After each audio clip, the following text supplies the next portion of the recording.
So hello everybody, welcome back to the brand new video of 30 OP MCQs. हमारी MCQ series अभी भी चालू है और अच्छे चल रही है। ठीक है, सो आज आप आश्चर्यचकित हो जाएंगे। अच्छा, बोले ऐसा होता है कि हम 3 चैप्टर कवर करने वाले। मैं नहीं मानता। 30 एकदम मतलब कॉम्प्लिकेटेड भी है, इजी भी है और मीडियम भी है।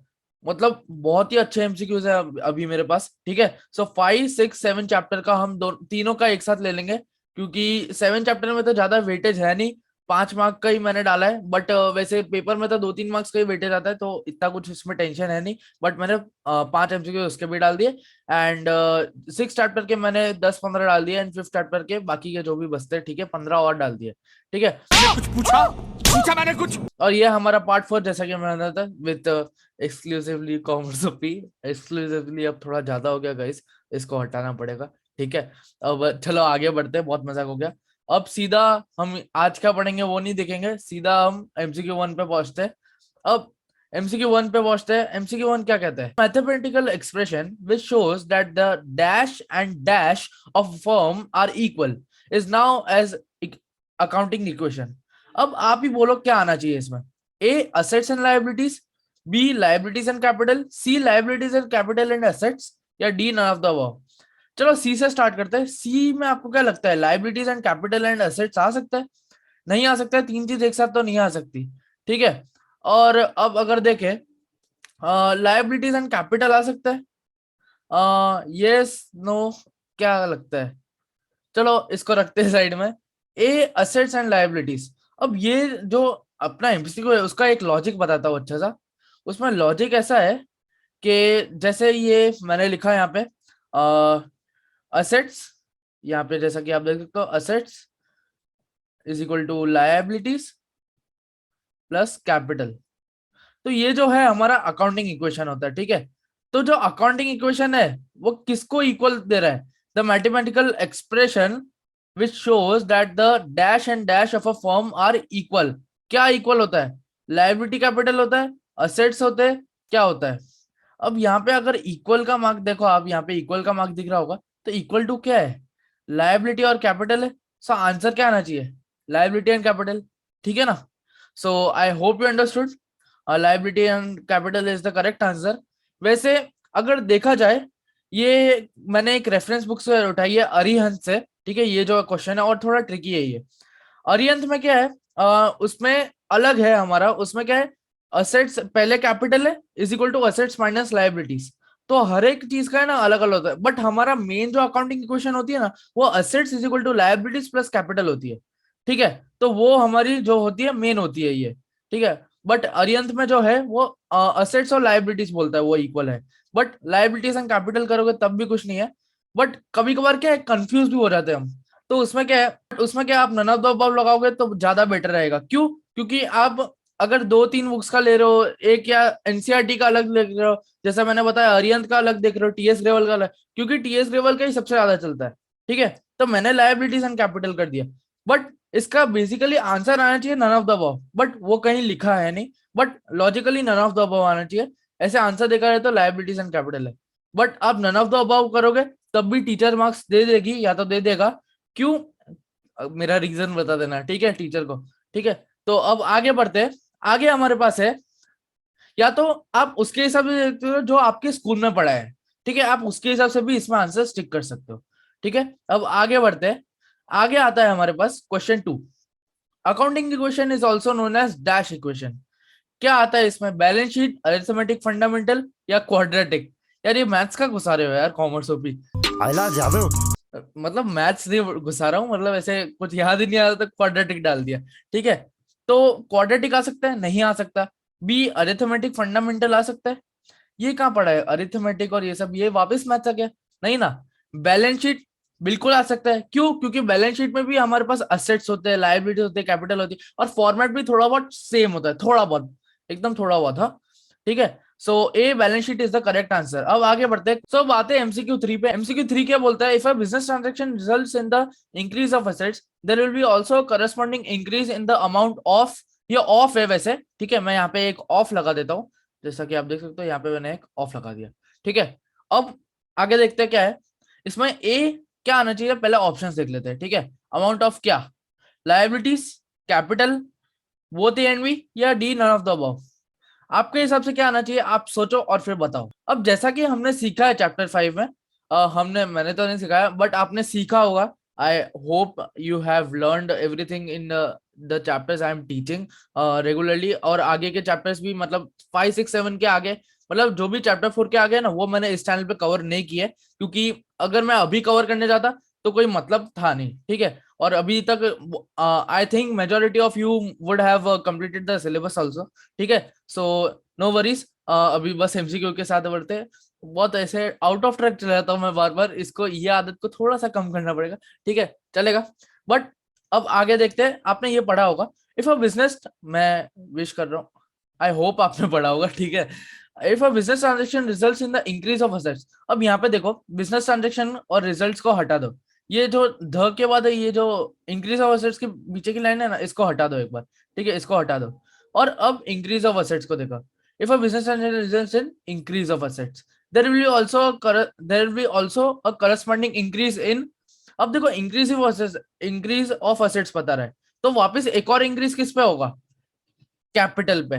क्यों, अगर हम कोई असेट्स इंट्रोड्यूस करते हैं, जैसे हमने असेट इंट्रोड्यूस की मशीनरी हमने इंट्रोड्यूस की, ये एमएसीएच मैंने शॉर्ट में लिखा है, तो ये मशीनरी है, ठीक है। मशीनरी इंट्रोड्यूस की बिजनेस में, ठीक है, बिजनेस में हमने मशीनरी इंट्रोड्यूस की, एकदम न्यू मशीनरी। अब ये जो मशीनरी है, मान लो 1 लाख की है, 1 2 3 4 5, ठीक है, 1 लाख की मशीनरी है। तो जैसे आप लाओगे बिजनेस में, तो इसका इफेक्ट असेट्स में भी पड़ेगा, और इसका effect same to same amount के साथ कैपिटल में भी पड़ेगा। So therefore answer is capital B. So I hope you understood, आपको आंसर समझ आ गया होगा। अब आगे बढ़ते हैं, आगे हमारे पास आता है एमसीक्यू फोर्थ। एमसीक्यू फोर्थ क्या बोलता है, मैंने cash is withdrawn by a proprietor, what is its impact on accounting equation. अब ये थोड़ा सा ट्रिकी है, ध्यान से पढ़ना है इसको। मैंने cash is withdrawn by a proprietor, अब प्रोपराइटर की बात आई है, क्या होगा इसमें। सबसे पहले पेन ले लेते हैं। When cash is withdrawn by a proprietor, withdrawn word को अंडरलाइन कर दो सबसे पहले। What is its impact of accounting equation. अब decrease in assets, decrease in liability, decrease in assets, decrease in capital, increase in assets, increase in liabilities, increase in assets, increase in capital. अब इसका logic समझाता हूं मैं। मान लो आपको 5,000 cash withdraw करना है, ठीक है। इसमें हमको स्पेसिफाई नहीं किया है कि पर्सनल यूज है क्या, पर्सनल यूज या क्या है, बट अपन पर्सनल यूज को लेके ही चलते हैं, ठीक है। फॉर पर्सनल यूज यहाँ पे लिख देता हूँ, पर्सनल यूज, ठीक है, यहाँ पे पर्सनल यूज लिख दिया मैंने।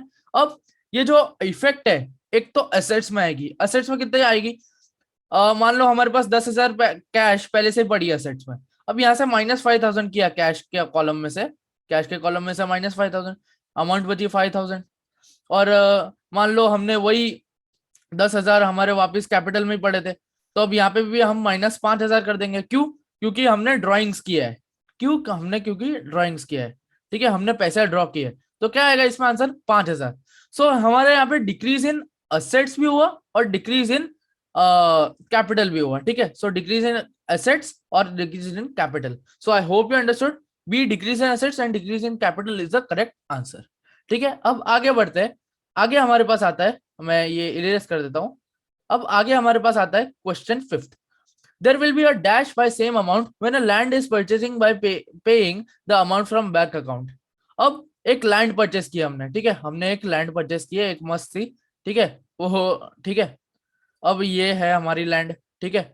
अब इसमें सबसे पहले ऑप्शन पढ़ लेते हैं, decrease in one asset, increase in another asset, decrease in asset, decrease in liabilities, both A and B, none of the above. अब इसमें क्या आना चाहिए, अब लैंड किया है, ठीक है। अब मान लो इसमें क्या दिया हमको, सबसे पहले एक चीज देख लो, बैंक अकाउंट है, तो हमारा असेट की साइड आ जाएगा बैंक अकाउंट, ठीक है, असेट की साइड आ गया बैंक अकाउंट। अब मान लो बैंक अकाउंट में पड़े 10,000, ठीक है, 10,000 हमारा कॉमन एग्जाम्पल, बेस्ट एग्जाम्पल, ठीक है, और इजी रहता है उसको कैलकुलेट करने में, ठीक है। अब आ गया हमारा आंसर, बैंक में हमारे पैसे पड़े थे 10,000। अब यहाँ पे क्या होता है, हम लैंड खरीद रहे, तो अब लैंड खरीदा तो उसका भी एक अलग से कॉलम बनता है। क्यों, क्योंकि वो एक असेट में ही गिनाएगा, ठीक है, और वो अगर कुछ स्पेसिफाई नहीं किया हो पर्सनल यूज है या कुछ नहीं, तो आपको उसमें असेट में ही गिनना है, ठीक है। सो अब लैंड है, चलो 5,000 की कर देते क्योंकि 20,000 हमारे बजट के बाहर जा रहा है, बैंक में उतने पैसे नहीं है, है ना। अब 5,000 हमारे पास लैंड पड़ी है, ठीक है, 5,000 रुपए की लैंड पड़ी है।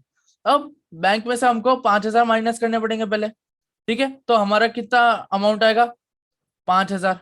बट अब जो लैंड में है वो प्लस 5,000 होगा, क्यों, क्योंकि हमारे पास 5,000 की एक असेट एक्वायर हो गई, तो वापस इक्वल होके कितना होगा, 10,000। अब इसमें ऑप्शन क्या है, A decrease in one asset, increase in other asset, D decrease in asset, decrease in liabilities, C both A and B, D none of the above. अब इसमें आपके हिसाब से क्या आंसर आना चाहिए। एक तो हमारा डिक्रीज इन वन एसेट हो गया, but increase in another asset हुआ है, क्यों, क्योंकि लैंड आया है और बैंक में से माइनस हुआ है। So correct answer is a decrease in one asset and increase in another asset. So I hope you understood. अब आगे बढ़ते हैं एमसीक्यू 5 पे, ये मैं इरेज कर देता हूँ, ठीक है। अब आते हैं एमसीक्यू 6 पे।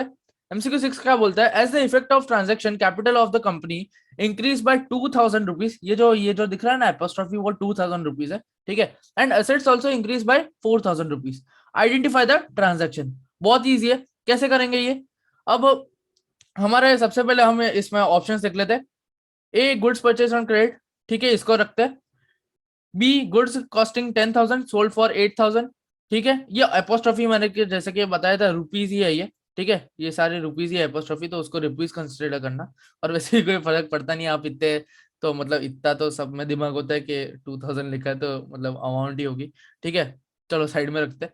अब goods purchase on credit, goods costing 10,000 sold for 8,000, ठीक है, ये हो गया। Commission received worth 2,000। अब डी बोथ बी एंड सी, एक और ऑप्शन हमारा। अब इसमें क्या आना चाहिए, इसमें बोला है capital of the company is increase by 2,000। मान लो कैपिटल थी कंपनी की, ये जो हमने कैलकुलेशन की मैंने बस आपको समझाने के लिए की थी। अब ये जो है हमारा 4,000 और 2,000, इन दोनों के बीच में डिफरेंस कितने का लग रहा है, 2,000 है ना। और ये क्या है, as the effect of transaction capital of the company increase by 2,000 assets also. अब आइडेंटिफाई द ट्रांजैक्शन, अब आइडेंटिफाई करना है तो क्या आना चाहिए इसमें, कमीशन आना चाहिए, गुड्स परचेज आना चाहिए, क्या आना चाहिए। अब 2,000 का हमको डिफरेंस ढूंढना है, 2,000 का डिफरेंस हमको यहाँ पे दिख रहा है, यहाँ पे दिख रहा है और यहाँ पे भी दिख रहा है, बट यहाँ पे क्या है, प्रॉफिट में दिख रहा है हमको, ठीक है। तो इसको हम नहीं लेंगे सबसे पहले तो, और डी बोथ बी एंड सी भी नहीं लेंगे, ठीक है। अब ए और सी में से क्या लगता है आपको, ए और सी में से क्या आना चाहिए, गुड्स परचेज ऑन क्रेडिट या कमीशन रिसीव।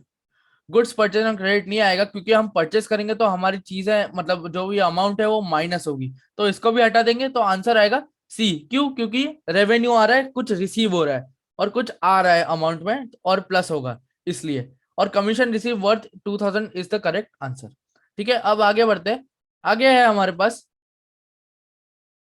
सो चलो अब शुरू करते हैं एमसीक्यू 7 के साथ। एमसीक्यू 7 हमारा क्या बोलता है, from the following information, sorry हाँ, so from the following information calculate the total assets of the business capital 80,000, creditors 60, revenue 1 lakh, expenses 80 और value of unsold stock होता है 20,000 सब मिला के, ठीक है। अब पॉज करते हैं इसको, ठीक है। सो अब मैं लिख के बताता हूँ इसमें हमारा कैसे होता है। अब सबसे पहले इसमें हमारा आता है total assets, total assets is equal to total liabilities minus capital, sorry minus नहीं प्लस।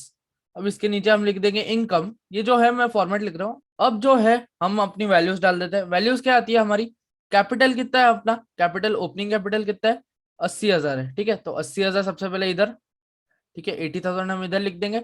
फिर उसके बाद क्रेडिटर्स कितने के, क्रेडिटर्स मतलब लायबिलिटीज, लायबिलिटीज हमारी आती है 60,000 की, ठीक है। तो टोटल हमारा होता है 140, आई थिंक सो 140 होता है, हाँ 140 होता है। सो 1,40,000 हमारी टोटल एसेट्स आती है। पर रुको, अभी पूरा नहीं हुआ है, हमको दूसरी जो है हमको डालनी है वैल्यूज। अब 80 60 ये सारी तो हो गई, इस पर टिक कर देते हैं हम। अब ये जो है रेवेन्यू ड्यूरिंग द पीरियड, तो रेवेन्यू ड्यूरिंग द पीरियड किस में आएगा, इनकम में आ जाएगा। तो 1 लाख हमने यहाँ पे डाल दिए। अब ठीक है, 1 लाख इधर आ गया हमारा। और ये जो एक्सपेंसेस है हमारे पास वो है 80,000 के, वो है 80,000 के, 80,000, ठीक है। अब वैल्यू ऑफ अनसोल्ड स्टॉक इसको बाद में लेते हैं हम, एक्सपेंसेस हो गए, रेवेन्यू हो गए, ठीक है। अब ये जो हमने अगर हम प्लस करेंगे 1,80,000, सो आई होप आपको यहाँ तक समझ आ गया होगा यहाँ पे क्या क्या किया है मैंने। अब यहाँ पे 1 लाख प्लस 80,000 कितना होगा, 1,80,000। अब वापस एक्सपेंसेस कितने के, 80,000 के, तो वापस 1 लाख हो जाएगा। और जो एडिशनल कैपिटल है वो हमारा हो जाएगा 1,20। ठीक है, तो यहाँ पे गलती से मैंने ड्राइंग्स पर डाल दिया। ठीक है, तो अब 1,20 यहाँ पे हो गया। ठीक है, 1,20 इधर प्लस 60। ठीक है, सो ये वैल्यू ऑफ अंडर वैल्यू सिर्फ हमको वैल्यू दी है, अनसोल्ड स्टॉक जो है वो हमको रिकॉर्ड नहीं करना है। ठीक है, तो आंसर कितना आता है हमारे पास, 1 लाख टोटल आता है। मैंने गलती से 2 लिख दिया इधर। ठीक है, 1 लाख आता है टोटल। सो यहाँ पे 1,60,000, और यहाँ पे जो हमारी टोटल असेट्स जो होती है, जो हम उसके जो पहले किया था वो 1,40,000 होती थी। सो आंसर आएगा 1,60,000, जैसा कि आप देख सकते हो, B is the correct option.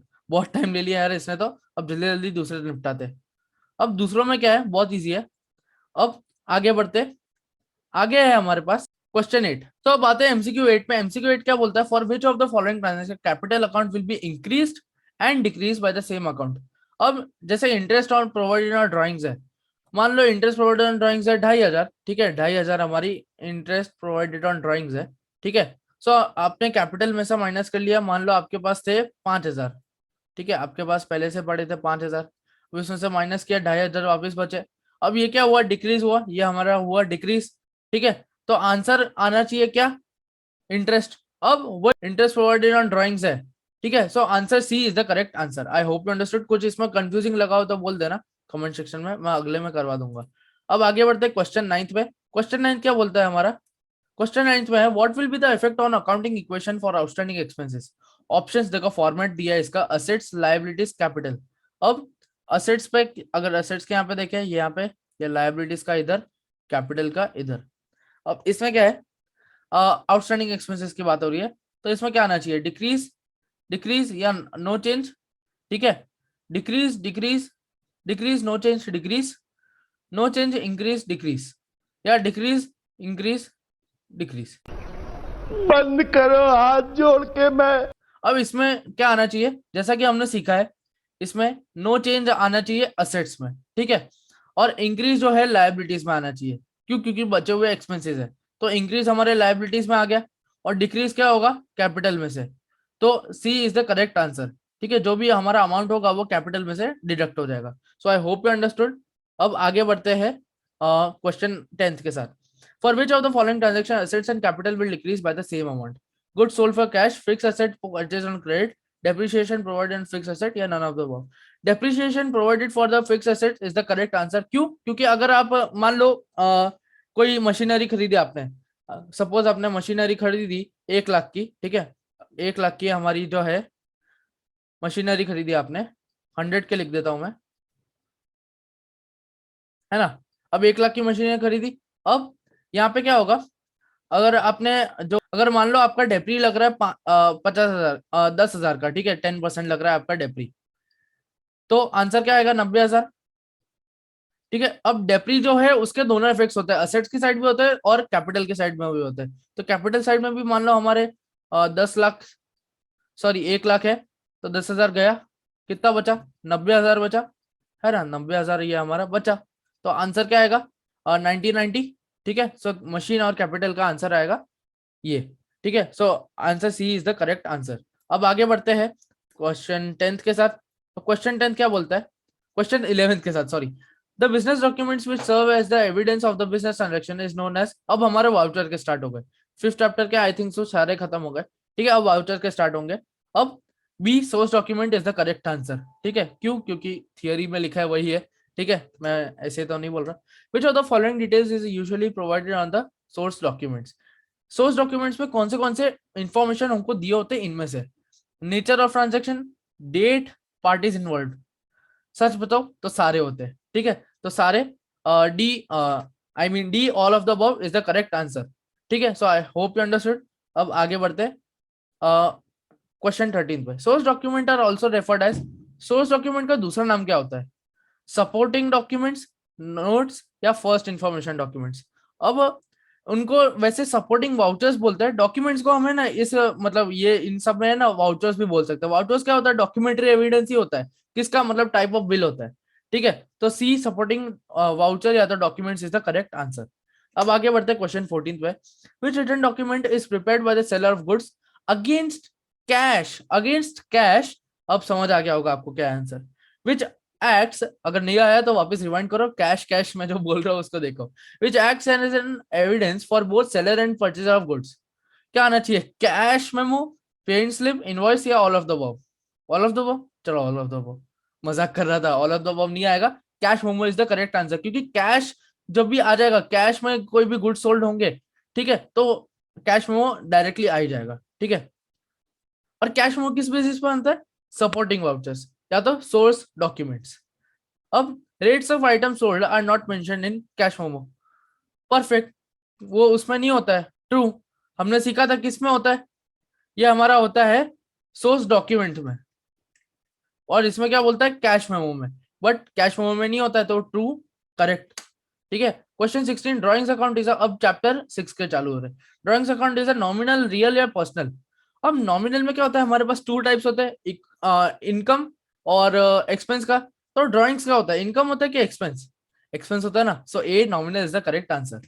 अब personal account consist, personal account कौन से मतलब जो है हमारा कंसिस्ट करता है, natural person account, artificial person account, representative person account, या ऑल ऑफ द अबव? अब आंसर जो आता है हमारा ऑल ऑफ द अबव आता है, क्यों? क्योंकि नेचुरल पर्सन अकाउंट क्या है, वो एक पर्टिकुलर पर्सन की बात करता है, ठीक है। अगर जैसे डॉग हो गया, तो डॉग का नाम हो गया टॉमी अकाउंट, ठीक है। अब आर्टिफिशियल पर्सन में क्या होता है, जैसे आप कोई बैंक मान लो, अब state bank of India account, तो वो आ जाएगा आर्टिफिशियल पर्सन में। और रिप्रेजेंटेटिव पर्सन अकाउंट में क्या आएगा, हमारे मान लो जो हमारे ओनर्स, हमारा ओनर्स अकाउंट में कैसे वो डिवाइडेड होता है, एक कैपिटल और एक ड्राइंग्स, ठीक है। तो वैसे रिप्रेजेंटेटिव पर्सन का वो परफेक्ट एग्जांपल है, so D all of the above personal account में आते हैं, ठीक है। अब क्वेश्चन 18, बैड डेट रिकवर्ड, ये बहुत ही मतलब ट्रिकी है। बैड डेट रिकवर्ड में क्या आता है, इसमें सबसे पहले हिंट तो नॉमिनल आता है, ठीक है, और उसका रीजन क्या है, नॉमिनल क्यों आएगा, हिंट क्या, मैंने आंसर ही दिया।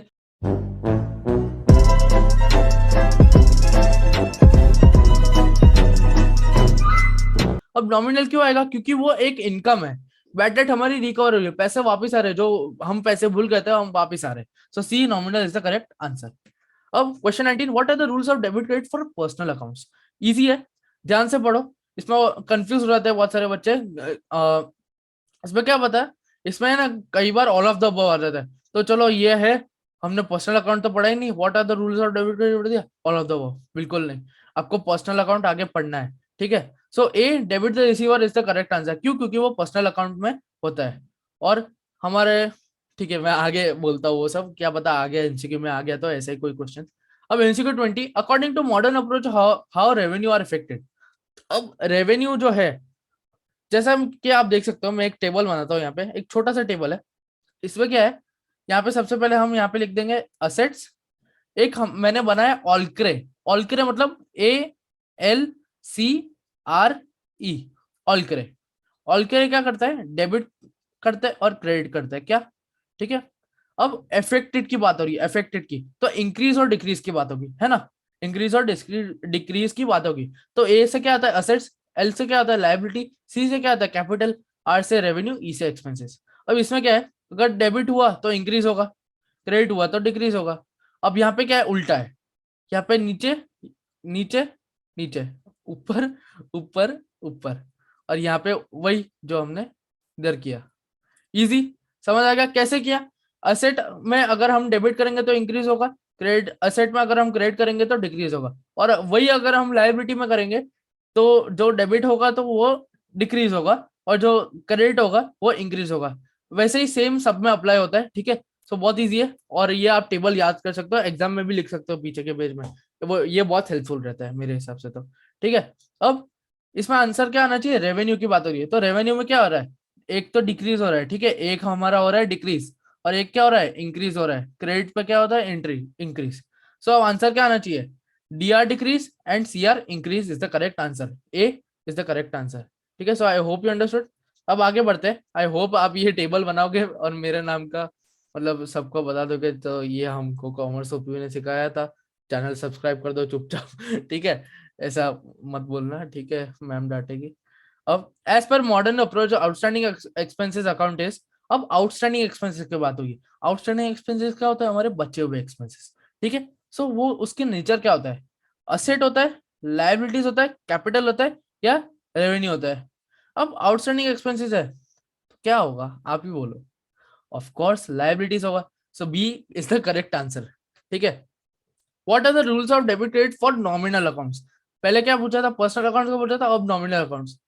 क्रेडिट द गिवर, अब क्रेडिट की बात हो रही है, credit the giver, credit all the income and gains, credit what goes out. अब नॉमिनल की बात की है, नॉमिनल में क्या आता है, credit all income and gains. ठीक है, so B is the correct answer. और वही अगर हम डेबिट करें तो debit all expenses and losses आएगा उसमें, है ना।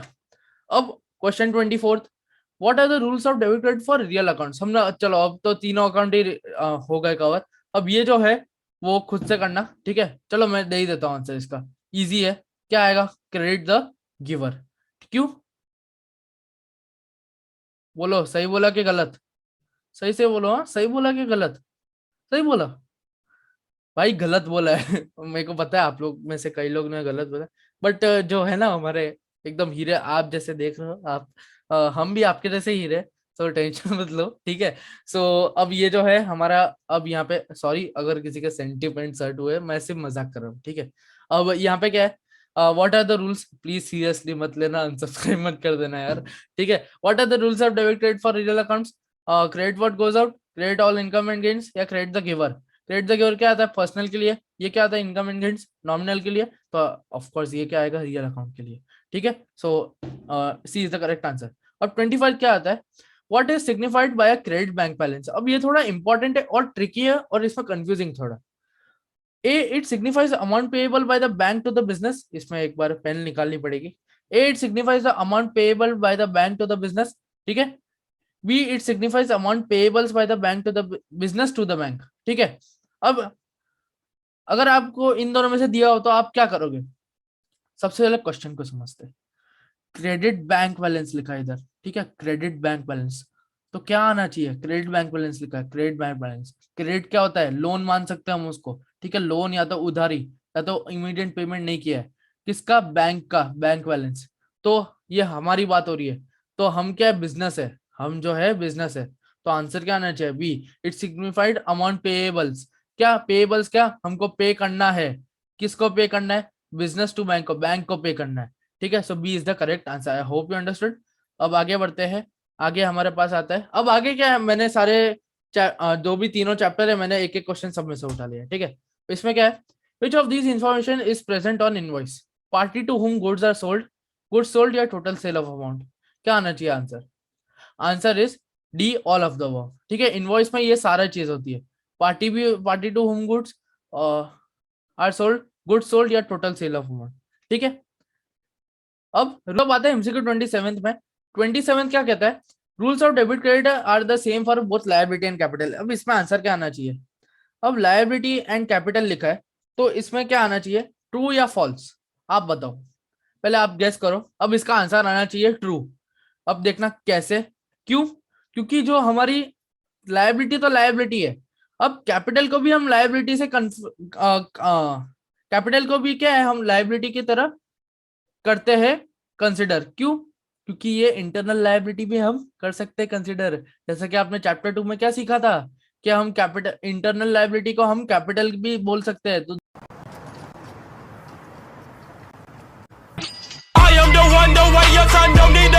दूसरा वर्ड उसका कैपिटल ही है, तो ऐसे ट्विस्ट एंड टर्न्स आते रहते हैं, ये बहुत ट्रिकी क्वेश्चन था, हाँ तो एकदम ध्यान से करने का ये, है ना।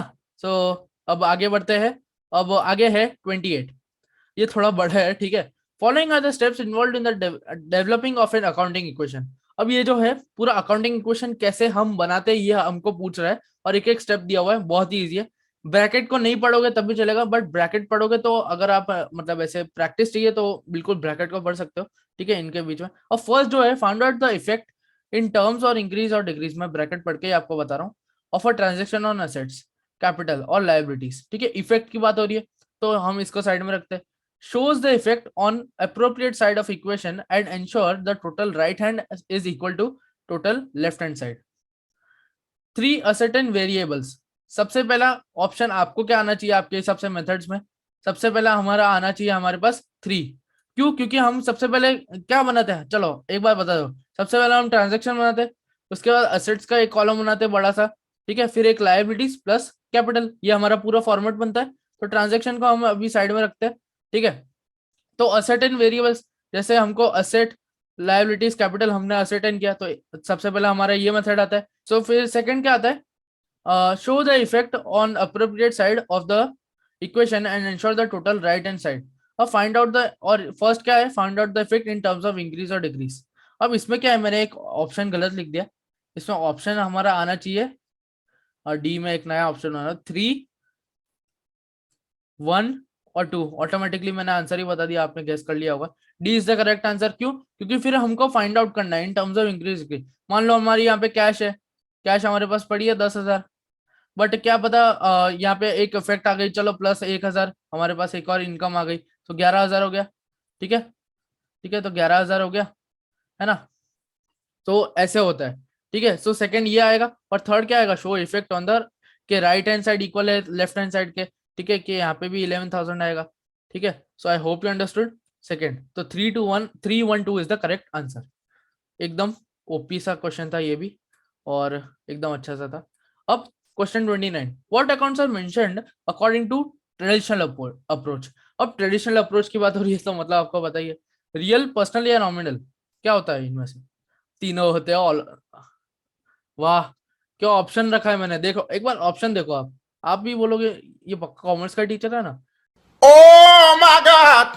मतलब गजब। इसमें आएगा ऑल ऑफ द अबव, क्योंकि हमारे तीनों के तीनों अप्रोच होते हैं ट्रेडिशनल अप्रोच में, ठीक है। So I hope you understood. अब आते हैं लास्ट वाले में, एकदम अच्छा सा है। Increase in one asset is accompanied by decrease in another asset, increase in liability, या इंक्रीज इन कैपिटल, या all of the above. D, all of the above is the correct answer, क्योंकि ये सब में कंसिडर होता है, increase in one asset से ये कंपनी करते हैं ये सारे, ठीक है। So I hope you understood. MCQ 30 भी हमारा समझ होता है, और हमारी एमसीक्यू सीरीज भी खत्म होती है चैप्टर 5, 6, 7 की। आई hope you like the video about 30 OP MCQs. आपको पसंद आएगी, मैं मतलब दिल से बोलता हूँ, आपको पसंद आई होगी, और मैं ये अज्यूम भी कर रहा हूँ कि आपको पसंद आई होगी। किसी बात पे हक दिए बे। So yes guys, this was it for the video. Like share subscribe कर लेना, सबसे पहले लाइक कर लेना, वीडियो पसंद आई हो तो शेयर कर लेना, सब्सक्राइब कर लेना। ये सब्सक्राइब की स्पेलिंग गलत लिख दी यार, ठीक है, इग्नोर मारा इसको। सो बस ये है हमारा, आप पढ़ सकते हो क्या क्या लिखा है हमने यहाँ पे, ठीक है। चैप्टर 5, 6, 7 हमने यहाँ पे कवर कर लिए सारे क्वेश्चन के टाइप्स के साथ, ठीक है। और थैंक यू, आप इतने एंड तक पढ़े रहे, और ऐसे ही बने रहना हमारे साथ कॉमर्स ओपी पे, हमारे प्यारे से लोगों के साथ, और हमारे प्यारे से चैनल के साथ मिली, ठीक है। और बस ऐसे ही कंटेंट लेके आएंगे, और एकदम अच्छे अच्छे एमसीक्यूज है। एमसीक्यूज कैसे लगे बता देना कमेंट सेक्शन में, ठीक है। सो बस अब मिलता हूँ मैं बाद में, चलो बाय बाय।